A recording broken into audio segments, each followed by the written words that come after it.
Siyabingelela, siyathokoza.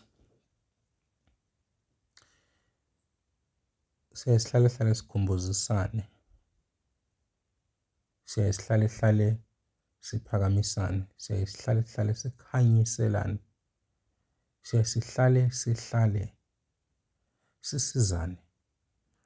Amazwi osizo, amazwi okubuyisa ithemba, amazwi awumhlahlandlela ayamsiza loyo osenkungwini. Singabantwana bakamoya siphila emhlabeni wethu sodwa, lapho khona umuntu noma abantu abazokwazi ukuthi kwenzakalani ngawo, noma abantu abazoku-understand-a, bakuzwisise, abantu abafana nawe. Kumnandi-ke uzwa izwi lomuntu okhuluma ngomhlaba okuwona. Ungakhohlwa ukuthi siphila umhlaba okabili. Sithi siyilapha emhlabeni siphila silwa nempilo, siphinde futhi sibe abasemoyeni ngokugcwele, sithanda singathandi. Sizokhuluma indaba yemali, umuntu onemimoya nemali. La angisheshi ngikusho lokhu, asokhuluma lezi zinto zokuthi uyi-attract-a kanjani imali, uba kanjani imali. Sesibonile, sesizwile, bakhulumile. Okunye sikuzamile okwangasisebenzela, okunye asoze sikuzame ngoba lezi ziphiwo zethu zemvelo ziyaphikisana nezinto ezenziwa abantu. Ungakhohlwa-ke, ungalinge uzuvumele ukudukiswa. La sikhuluma indaba yokuthi uma uwumntwana wamoya, imali uyiphatha kanjani, nokuthi imali uyigada ndlelani. Asikhulumi ngemali yomsebenzi mhlampe lo wabantu abadala kuphela, but sikhuluma ngemali nje ekwazi ukuthi ifinyelele ezandleni zakho ngayindlela ey'thile okwazi ukuyithola ngayo. Uma sikhona uyiphatha kanjani, ngoba-ke usuyazi ukuthi okuningi onakho, noma-ke ngithi nje izinto eziqhamuka kuwena uyazi ukuthi uyaziphiwa ngoba wena wasayina in blood, in tears, in struggles ukuthi wasayina i-contract yokuba umntwana wedlozi. Naloyo ongakasayini usasaba, naloyo ongakazi ukuthi kwenzakalani noma enzeni. Izwa-ke ngoba imali siphila ngayo, ayiyona yonke into imali. Yes, siyavuma, kodwa into ebalulekile ukuthi ukwazi ukuthi uyithole, ngoba impilo yala enyameni iyaye isebenze ngokuthi ube namasenti azokwazi ukwenza izinto, ngoba nemisebenzi yabo abangasekho abayifunayo idinga yona imali. Into yokuqala kufanele uyazi ukuthi kufanele ulithembe idlozi lakho, kufanele uthembe umoya okungenile noma umoya wedalo. Lapho uba khona nemibuzo ngoba izinto zingenzeki ngendlela ofuna ngayo, lapho kuba khona ama-doubts ongathembi, uzozixabanisa nalabo abangasekho. Themba futhi-ke uwazi futhi ukhumbule ukuthi la impilo yokubekezela lo, ngoba into ayenzeki ngesikhathi esifuna wena, yenzeka ngesikhathi esifanele. Kodwa futhi uyakwazi ukuthi uyidonse, ufundiswa futhi nokuthi ukwazi ukuthi kuyisebenze into oyifunayo.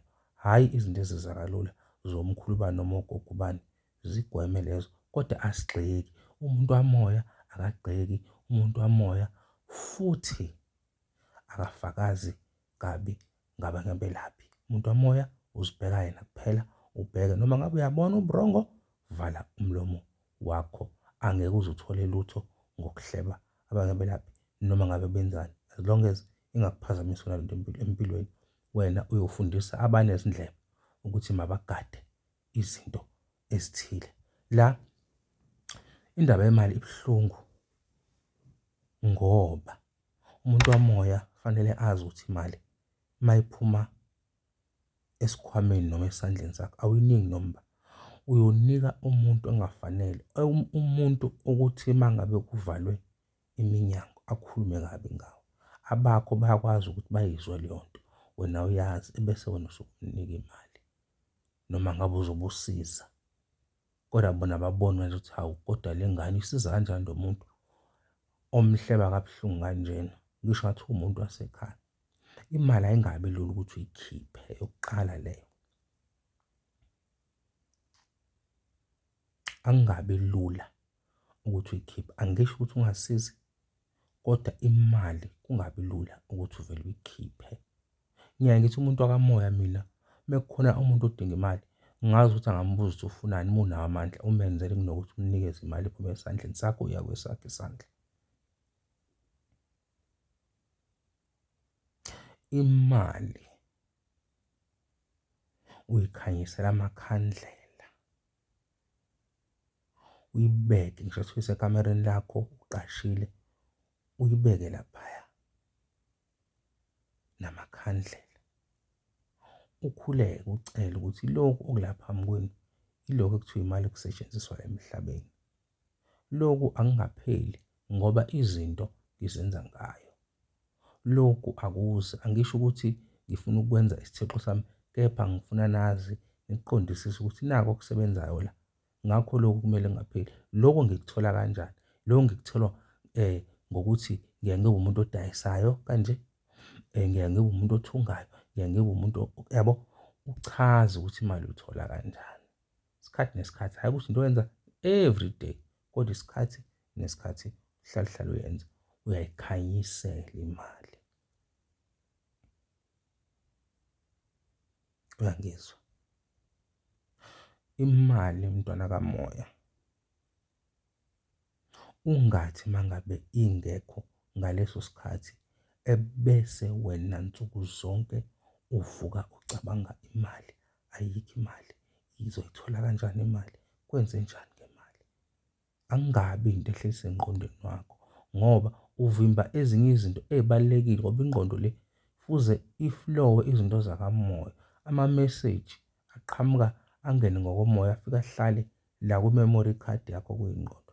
Manje uyayiphazamisa ngoba uhleli ucabanga imali.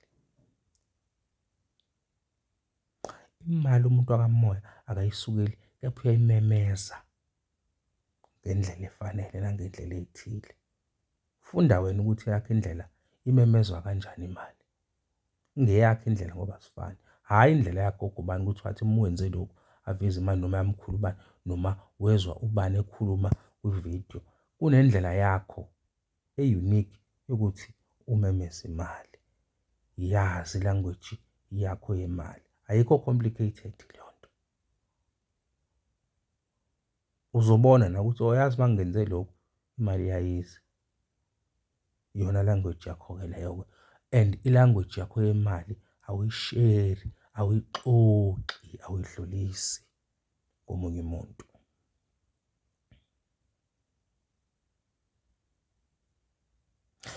Imali iwumoya. Njengoba nawe umntwana womoya. Imali iwumoya. Manje imali uyakwazi ukuyimemeza emoyeni,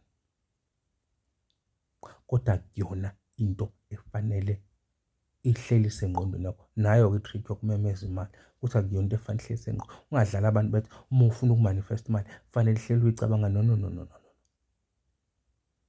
Njalo phutha lelo.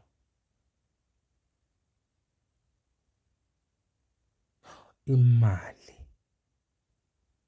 akufanele ingabi khona ku-wallet, noma ngabe u-20 rand ozohlala uzinze khona, mhlambe no-5 rand, no-2 rand, neshumi ozongasebenzi nje ozohlala ku-wallet wakho. Ungathi ukhipha imali kuze ungasali nalutho, even nasebhenki.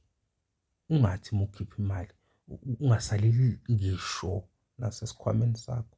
Lokho akumele kwenzeke. Ezinye zezinto ezimbalwa lezi engizibalayo eziwumthetho wemali kumuntu wakamoya. Khumbule ngitheni? Imali isiye yonke into. Imali ungayifaki engqondweni lokho esikwenzayo ukuthi imali ibe yonke into. Asibonge, makube khona ukukhanya.